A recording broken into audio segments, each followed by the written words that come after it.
இப்பொழுது நிறைய பேர் பேசவிட்டால், இப்போ பாரதியை பற்றி பேசுவது கூட ஒரு மாணவர் தயாராகி விட்டார். இப்படி ஒவ்வொருவரையும் பார்க்கும் பொழுது இதற்கெல்லாம் நன்றி சொல்ல வேண்டும் என்று சொன்னால் இந்த பேராசிரியர் பெருமக்களுக்கு, ஆசிரியர்களுக்கும் முதல்வர்களுக்கும் இதயபூர்வமான வாழ்த்துக்களையும் நன்றிகளையும் தெரிவித்துக் கொள்கிறேன். குழந்தைகளுக்கு மிகப்பெரிய ஞாபக சக்தி உடையவர்கள்.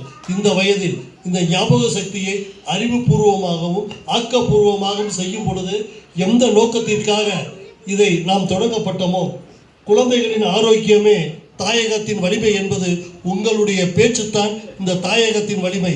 ஆரோக்கியம் என்பது ஆகாரத்தில் அல்ல, உங்களுடைய அறிவுத்திறனில் உள்ளது. உங்கள் அறிவுத்திறனை வளர்க்க வளர்க்க தொட்டனை தூறும் மணற்கேணி மாந்தருக்கு கட்டளை தூறும் அறிவு.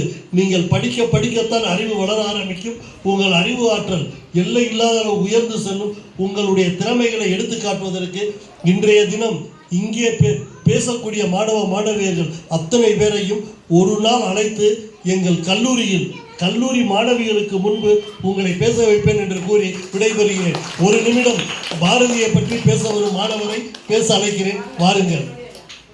வாங்க வாங்க. உங்க பேர் என்ன? செலியன். வணக்கம் செலியன். அனைவருக்கும் வணக்கம். நான் பாரதி